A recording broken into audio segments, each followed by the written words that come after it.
The rising inequality and growing political instability that we see today are the direct result of decades of bad economic theory. It's time to build our economy from the bottom up and from the middle out, not the top down. Middle out economics is the answer. Because Wall Street didn't build this country. Great middle class built this country. The more the middle class thrives, the better the economy is for everyone, even rich people like me.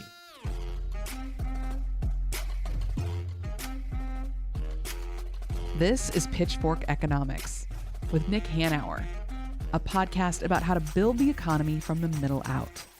Welcome to the show.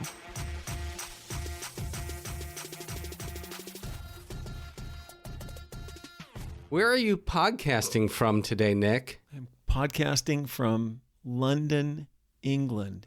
Oh, man. Sometime, Nick, we're going to have to do an episode about the plight of the homeful. Yeah, that's right. Your horrible life on the road from home to home to home. But this episode is not that. Yeah, no. Today we're going to talk about the opposite, the terrible challenge of housing affordability in the United States. It's a global problem, but we're probably doing it worse than most places. Well, it's certainly worse than most wealthy countries. Yes. And we are the wealthiest country on earth, and yet we have homelessness at record highs and our housing affordability crisis at a record high. More people than ever before are paying 30, 50% or more of their income in rent, and have very little money left over at the end of the month for other expenses. That's right. This is one of the reasons, no doubt, that so many people feel right now that the economy isn't doing well, even though it is, because on a relative basis, they're paying more in rent. Their wages may have gone up, but not very much, and everybody is squeezed. Everybody is squeezed, and particularly at the low end. It's The lower income, the bigger a bite this takes out in terms of what you have left over at the end of the month to spend on other expenses. And man, the numbers look grim. They do. Well, and we know the numbers look grim because with us today is Whitney Airgood-Obrycki, who's a senior research associate at the Joint Center for Housing Studies at Harvard University, and she and her colleagues have just published this, frankly, fairly massive report on rental housing and affordability. It is long, it is detailed, and it is depressing because it's just so clear that, the country has not adequately addressed this problem, and the longer we, as a country, refuse to address this challenge at scale, the worse it gets. Well, why don't we talk to Whitney?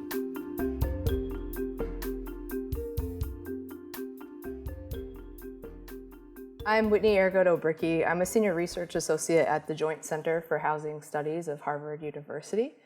I mostly work on issues related to rental housing, and I am the lead author of our signature report, America's Rental Housing. Our latest edition was 2024. It came out in late January. So we read through the report. It's kind of grim. Why don't you give us the top line? Just set the scene for us. Yeah, so I'll say first of all that we kind of have a moniker of the Joint Center for Gloom and Doom because the housing market often is a grim story. In this case, it was really a pretty bleak year to be writing about rental housing. We do this report every other year, and we're really trying to understand the state of rental markets and what's going on with renter households. And so we're always looking at issues of, what's going on with demand and characteristics of renter households, how multifamily properties are performing and what construction activity looks like. And one of the biggest things where we get some of the bleakest stories are documenting the affordability crisis that exists, and then also thinking about policy challenges, which has for a long time included the shortfall in federal rental subsidies. And so we always work within this basic structure, but a lot of the headlines this year were really highlighting how bad things are at the moment. So what we were seeing was that rent growth had started to slow finally after these record high increases during the pandemic, but unaffordability was still at its worst that it's ever been in recorded history, We saw a record high number of cost-burdened renter households. About half of all renters are now cost-burdened. And that had worsened considerably just during the pandemic. I think the other two big headlines were that homelessness hit an all-time high, including unsheltered homelessness, also at a record high. And then we just see this range of investment needs that the rental stock has. So just getting the stock up to basic adequacy standards, making it more energy efficient, making it more resilient to climate change. And those needs all have to be balanced with this huge challenge of affordability. So let's get some terminology settled for folks who don't know. When you talk about cost-burdened or severely cost-burdened, we're talking about 30% of pre-tax income is above that is what's considered cost-burdened, and above 50% is what's considered severely cost-burdened. Is that right?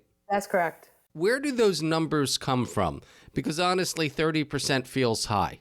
There's a long history. It's been documented in a really great brief from several years ago by the National Low Income Housing Coalition. And it's a history that goes back about a century. So in the 1920s, the rule of thumb was it's a week's wages for a month's rent. So that's 25% of income on housing, right? And we see this start to be enshrined in housing policy in the 1930s with the Housing Act. That was in relation to who sort of qualified for public housing programs. That effectively put the rent cap at about 20%, but in practice, a lot of public housing authorities were going up to 25% when they were figuring out who was eligible for public housing. And over time, this has shifted upward. So one of the challenges of the public housing program that sort of doomed it from the very start was that these housing authorities were expected to cover all of the ongoing costs of the maintenance, the operation of public housing units completely from rent revenues. So they were raising rents, right, to keep up with these costs. But then the households they're trying to serve are paying a higher and higher share of their income. So then 25%, which was used as sort of the maximum amount, it sort of flipped, right? And it became the minimum amount that they were spending. So this keeps accelerating, right? Like these assisted households are paying more and more of their incomes on rent. And by the 1960s, we start to see this get flipped again and say, no, this should be a maximum amount that people in assisted housing are paying. A lot of people point to the 1969 Brooke Amendment as where this gets really enshrined in housing policy at the 25% standard. But then in the 1980s, we get another amendment that raises that cap to 30%. And I don't know all the politics around that, but it's likely done in part because, you know, the government needs to spend less than to assist these households to get them to 30% than to 25%. And they're already severely underfunded. So in some ways it's a cost savings mechanism, but it from that point on sort of becomes enshrined in how we think about cost burdens and housing costs. So Whitney, why did rents go up so dramatically during the pandemic? And how much in aggregate did they go up? We really saw an acceleration of pre-pandemic trends that just really blew things through the roof, right? So we had this condition before the pandemic where we weren't really building enough supply. We've had quite a few people locked out of home ownership for a while. And we've also seen the entrance of higher income renters staying in the rental market longer. That puts pressure on things. During the pandemic, you have this pressure cooker though, right? So early on, things sort of just stop. We see a slowdown in demand. We see people sort of waiting to see what's going to happen. And then, you know, if you're living with a roommate and you're in the middle of this virus and you don't want to get COVID and you don't want to be working from home with somebody in, you know, confined spaces, right? We get this surge in household formations. Okay. For the first year of the pandemic. So people wanted to be alone. You start to see households breaking up, right? So some of the evidence in the data is that you see some household dissolution, some household formation as a result. And what that does then when you have a constrained supply environment, right, is that landlords can bid up rents quite a bit. And we started to see in the professionally managed market, which is about a quarter of the rental market and is sort of the upper end of it, but it's where we have good timely data. You know, asking rents were up by 15% year over year at the peak, right? So we have this really fast acceleration due to just record high demand that we hadn't seen before. Did we see as high an increase at the low end of the market? We don't have a ton of information about the low end of the market, so we're not entirely sure. It's the one thing about the rental market is that the data are really hard. We don't have a lot, right? It's not like the homeowner market in some ways where you know what things are selling for, you know when things are changing hands. There's a lot more transparency on the homeowner side of things. In the rental market, we have little bits and pieces that make it hard to understand what is happening in the market as a whole at times. So can you tell us how much rent went up, sort of generally, from pre-COVID to now? So it depends on the market, right? And so you saw markets like Austin where rents went up by more than 20% and then came down a little bit, but on net are still up. I don't have the specific numbers on the rent increases over that period. But basically what we see is in the data is you start to see this tapering off of rent growth in the last couple of quarters. But if you look across time, right, that you're still above where you were pre-pandemic. And so on its face, it sort of looks like things are getting better, like there's some relief, but rent increases during the pandemic just really blew a hole in affordability that we're still digging out of. And if you had to guess, do you think that rents are up 10%, 20% in aggregate, generally? I don't think they're up that high. I'd probably put it at closer to 5% when all is said and done, because part of it is that these are asking rents, right? And so if you're a renter who currently lives in a unit and you're renewing your lease, your rent is not going to go up by that much in general. Okay. And so these are sort of the most extreme cases that we see. I'll say when we look over the longer term, and one question is, so if you're cost burdened, what does that actually mean? And the 30% standard could also seem kind of arbitrary. What we see over time, and when we look especially over like the last 20 years, we see this trend of rents chipping away at household incomes, and that accelerates during the pandemic. So over the last 20 years, we saw, and this is all in real terms, right? So adjusted for inflation, rent increases by 21% at the median. Income for renters increases by 2% at the median. And so when we look at the amount that renters have left over after they pay rent each month on sort of a household level, that residual income amount has dropped 4% over the last 2 decades. So you have this condition over the longer term where renters are in a worse position than they were, 20 years ago. And of course, it's a more meaning. If Nick is paying 30% of his income in rent, who cares, right? He's got plenty of money left over. But if you're making $30,000 a year and you're paying 30 to 50% of your income in rent, you have very little money left over. And your report actually puts some numbers on that, and it's pretty shocking how little money people have. It is, and especially when we look at the lowest income, which, as I mentioned, is sort of the segment I worry the most about, right? That over that 20-year span, they've had a 47% drop in residual income, right? So much worse off than they were 20 years ago. The residual income for the median household who makes less than $30,000 a year is just $310 a month. And so when you think about every other expense that a household has to cover, there are certainly going to be trade-offs that have to happen.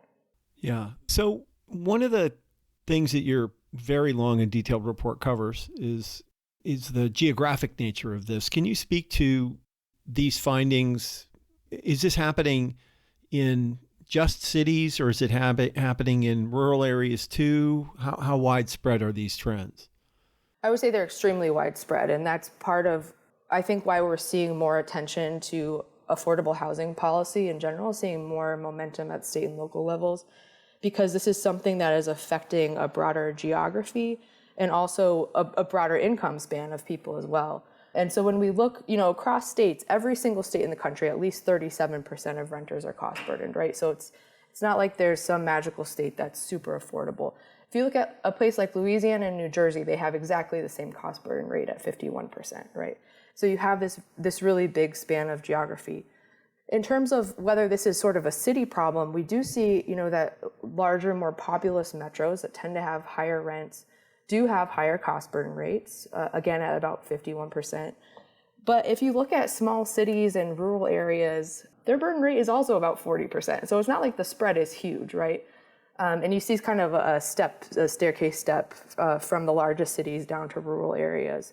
But really, this is places all over the country that are experiencing this problem. Right. And again, in these higher income areas, it's different paying 30% of your income in rent when the median income is $100,000 than when it's, $30,000, $40,000 because, well, the rent may be much higher and the incomes are higher. A lot of the other costs aren't. So, food is not twice as much. Fuel is not twice as much. So it really, in these lower income communities, the cost burden is actually much more of a burden. Yeah. Yeah, we wrote a paper that sort of examined a different metric of looking at affordability that has been around for a long time, but is really hard to operationalize. And it's really I've used the term residual income before, but this is a residual income cost burden measure. And, we find that if you compare to sort of the 30% standard, you get millions more households who can't afford a basic standard of living when you think about housing in the context of all of the other expenses that exist too. And so part of the problem is that, yes, housing is really expensive, but also we've had this period of really high inflation and it's squeezing households from a lot of different angles. And it's just really making it difficult for households across the country. Why don't we pivot a little bit to what to do? Obviously, more rental housing would be better, correct? Right. The constrained supply is certainly part of the problem right now. Yeah. And maybe you can clarify this for us. There are these numbers in the 4 million range that people are throwing around describing the gap between the number of homes we have and the number of homes we need, right? That there's something like a 4 million deficit. Does that include rental housing? That does. So I think the 4 million is somewhere in the neighborhood of the Freddie Mac estimate. And that's looking at both homeowner and rental housing. And there's a lot of assumptions that go into that about things like headship rates at different ages and different demographic cohorts. And so they're putting a lot into that estimate to try to model like what we would need, to get sort of the counterfactual of the household formation rate that we should see if we had those constraints removed. The estimates are all over the board, though. It really does depend on the assumptions you use. It could be 1 million. It could, I've seen up to like 6.5 million or something like that. And so we know that constrained supply is a problem. The specific numbers, I think, are a little hard to get at and really depend on what you assume is normal. Right. But in your opinion, would just building more rental housing solve this problem? I think it has to be a multi-pronged approach, right? And so part of the problem is constrained supply. Part of the problem is that construction costs are rising, and we see that for single family and multifamily, right? Like land is up, labor, materials. We have regulation that's increasing time, creates unpredictability, and can block, affordable and even market rate construction in a lot of communities, right? And so even if you say like you can build whatever you want, a lot of it's coming online at the high end just because the construction costs are so high. And there's this filtering process that can happen over time. But when we look at where the affordability needs are greatest, it's at the lowest income households. And we're not going to filter housing down fast enough to meet their affordability needs now. What do you mean by filter?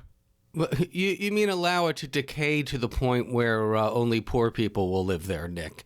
Okay. Where lower income people can start to inhabit it, where the rents start to come down. So the idea is that if you build enough supply, even if it's luxury or the most high-end stuff, then you're freeing up units because the higher income residents who can afford those will move there. And then, that creates a chain effect, right?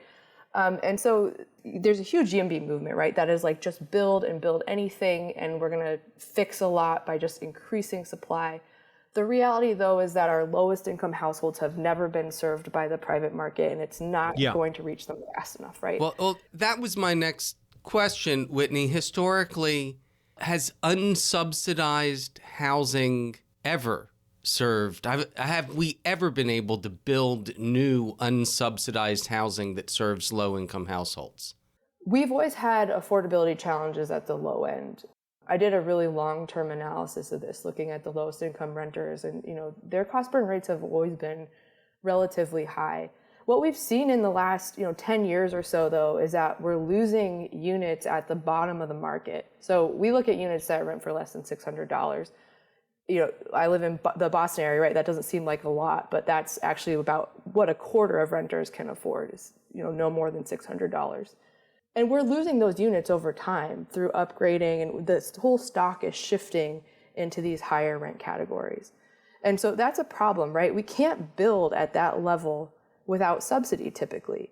There's some interesting stuff going on across the country with like regulatory relief, and it's pulling the private market developers into the affordable housing space more. But in reality, like if we want to serve the lowest income households, you have to do that with some kind of either federal, state, or local subsidy to make it happen. Yeah. It's such a hard problem because, construction costs are so high. Exactly. Right. I mean, they've doubled or tripled in lots of places.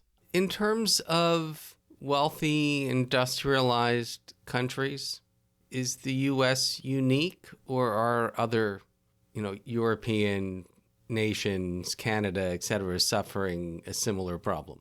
I don't know that I have seen a recent estimate comparing countries. There was one from many years ago, so I'm not sure on that. And we are so U.S. focused that is where my attention is completely.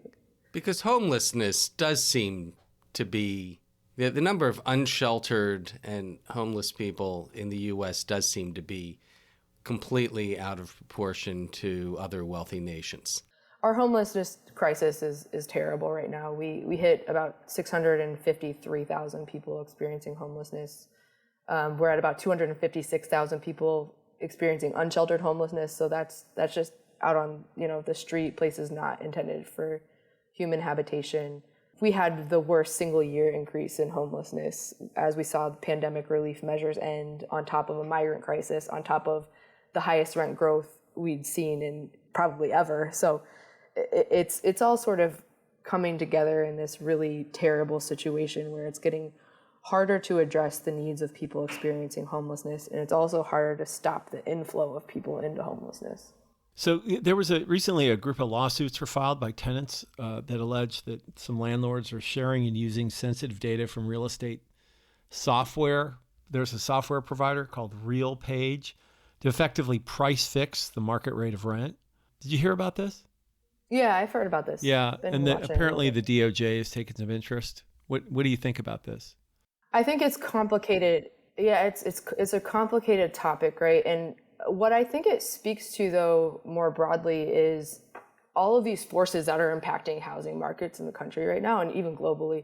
So we have the financialization of housing that's been going on. So using it as an investment strategy and toward pension funds and all kinds of people investing in housing. We have this issue of the role of tech in housing, which this kind of speaks to.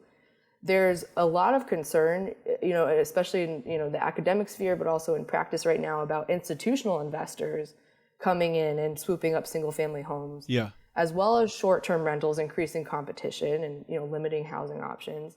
And on top of all of that, we're a country that does not have strong tenant protections. Like we've talked about, we have these really supply-constrained environments, and we're not providing enough subsidy for the lowest income households, right? And so we have this confluence of forces, and it's hard to know the extent to which any of these individual things is contributing to this growth in rents. Certainly all of these trends and, potentially the software use is adding fuel to the fire. But we've also seen these like really longer term, deeper affordability challenges that I think go beyond just an explanation of an algorithm is doing it. Yeah. And there's so much happening in the housing space right now. It's hard to disentangle exactly what is driving things. And the higher order bit, of course, is 50 years of neoliberal economic policy, which suppressed wages for the bottom 90% of Americans for a generation. Obviously, if the typical person made 50% more, the housing circumstances would be very different. Right. So why don't we move to just more explicitly what you would do to fix it? We have the benevolent dictator question, which is if you were in charge, what would you do? What are the top 5 things you'd do? No political constraints. Yeah. Tell us, oh, man. Tell us how to fix this mess, Whitney. Well, I do tend to side toward a public response, right? And so we had a massive public housing program, but we basically tanked it from the start, right? We never gave it a fair chance. I think there are emerging models, like if you look in Montgomery County, they're looking at a financing model of public ownership that's kind of interesting right now. And I think there's been this like resurgence of discourse around like what could public development and public ownership look like? How can we take units sort of out of the market to be able to serve people? And like I said, I'm interested in how we help the lowest income where the affordability challenges are the greatest. And it is hard to do that through the private market. And so I think these, options where we expand things like the voucher program, where we come up with these financing models that start to rethink public ownership again, are really, really exciting.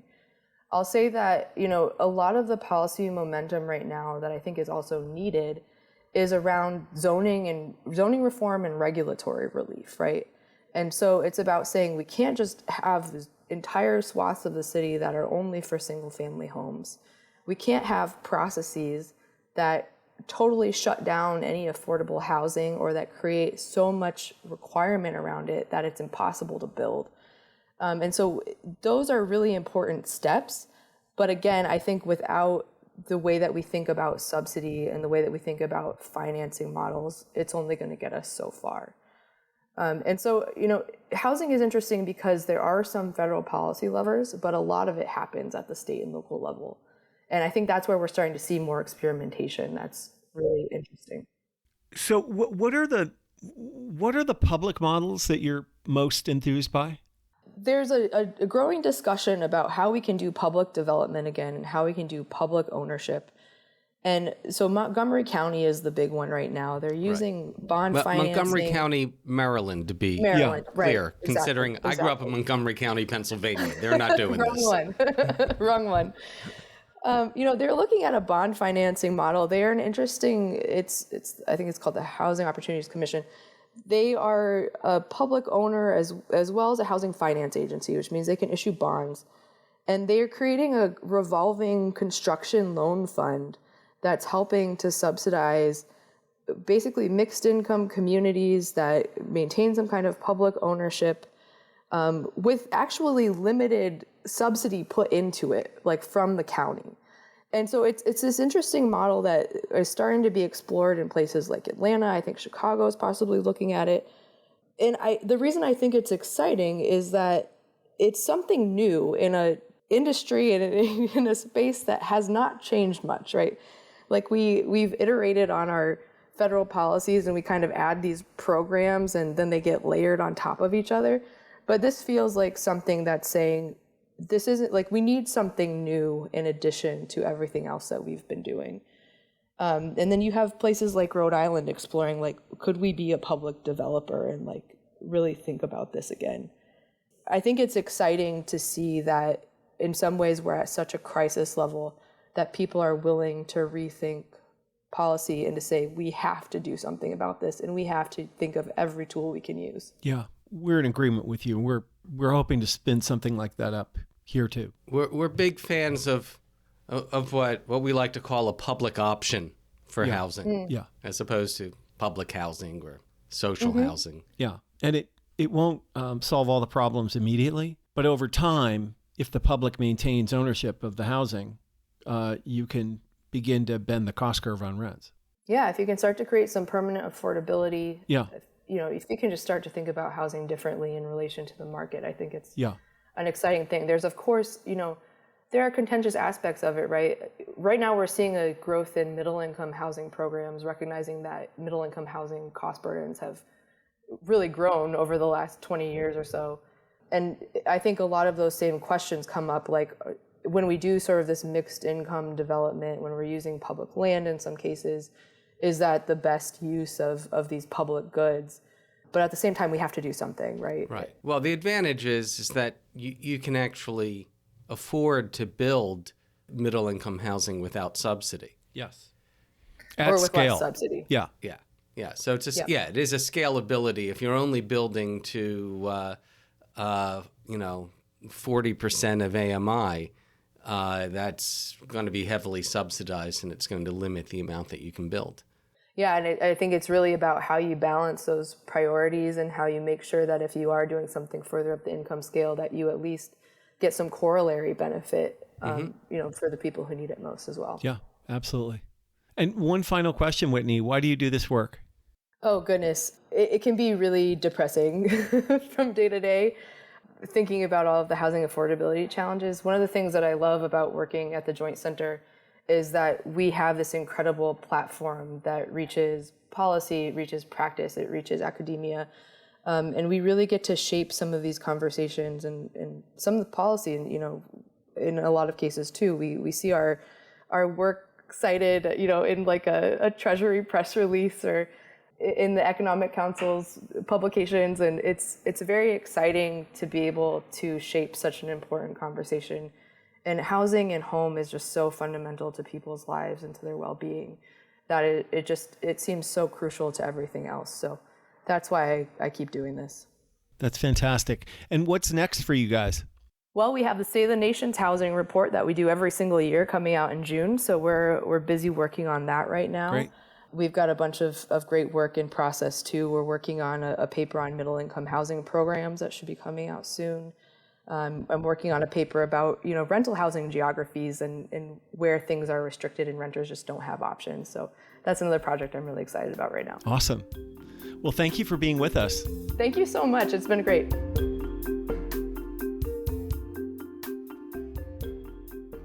Goldy, I think you and I are just more and more convinced. And certainly nothing Whitney told us made us less convinced that letting the market sort this out is not going to work. The market cannot solve this problem. Right. This is one of our basic, fundamental disagreements, not just with neoliberalism, but with orthodox neoclassical economics. Yeah. The market cannot solve this problem, Nick. And the reason why the market cannot solve this problem is that the market does not see it as a problem. Right. Exactly. One of the things that people miss, because there are certainly, we live in an expensive city. Well, you're in an expensive city right now, London, even more expensive than Seattle. But here in Seattle, very expensive city. Housing is very expensive. But, incomes are higher here too. So in fact, you see other parts of the country that have much lower housing costs, and people think, oh, well, that's more affordable. But as Whitney points out, it's not.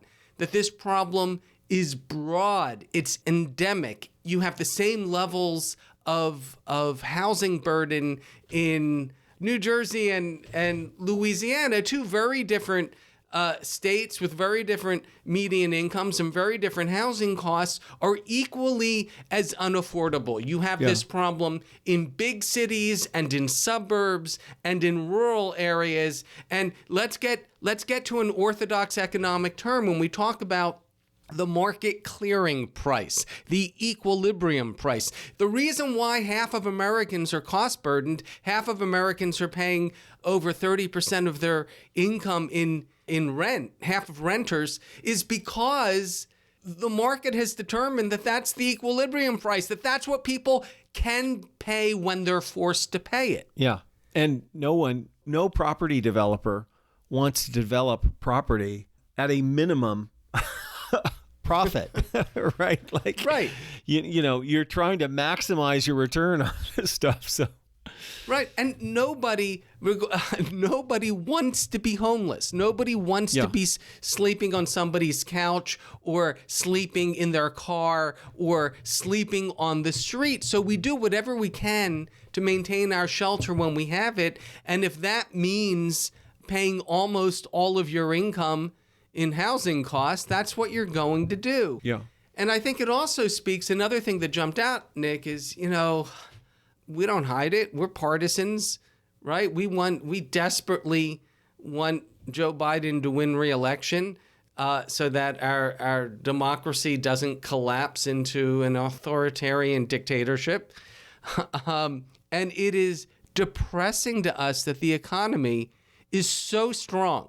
Historically, and compared to other countries, it's so strong, and yet people think it's so bad and never give Democrats any credit for the fact that the economy always does better under Democrats than it does under Republicans. These are just numbers, and yet it's kind of understandable when you look at that, the numbers in the report, that since 2001, in inflation-adjusted terms, rents are 21% higher as of 2022. From 2001 to 2022, rents have increased by 21% in real dollars. Yeah. That's adjusted for inflation, whereas at the median, incomes only rose 2% during that same period. Yeah. No wonder everybody's pissed off. In real dollars. Now, since 2022, inflation has come down, real wages have grown. We've actually had quite a bump in real wages over the past year and a half. But, cumulative over the past 25 years, things have been really bad. Yeah. And a lot of that has to do with housing costs. If not for that rise in rents at the median and below, people would be feeling a lot better. They'd have a lot more money extra to spend on themselves and their children, and maybe people would be feeling a little better about the economy. So if we want to address this populist rebellion that could lead to the collapse of our democracy, we need to address housing, and desperately. Yeah. No, absolutely. It is just so true. And I think, again, just letting property developers deal with it is not going to work. I think No. the only solution really is going to be, some kind of public entity building housing at scale and ensuring And maintaining it outside of the market. for forever, so that Right. you can maintain it, but you don't have to raise rents with the market. So if there's an imbalance between demand and supply, at least there will be some housing in the market that doesn't go up by 20%. And that will be good for both the people who are in that housing, but also it puts downward pressure on the market overall. And, in the absence of doubling everybody's income, we're going to have to do something like that. To you orthodox economists and economic thinkers in the audience, the handful of you left who just are rolling your eyes at this is a market failure. Yeah. And when the market fails, that's when the government needs to step in and provide a remedy. And that's why we need a public option for housing. Absolutely.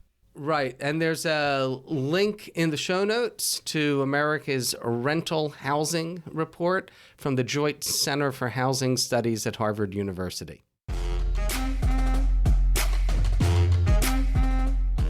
Pitchfork Economics is produced by Civic Ventures. If you like the show, make sure to subscribe, rate, and review us wherever you get your podcasts. Find us on Twitter and Facebook at Civic Action and Nick Hanauer. Follow our writing on Medium at Civic Skunkworks, and peek behind the podcast scenes on Instagram at Pitchfork Economics. As always, from our team at Civic Ventures, thanks for listening. See you next week.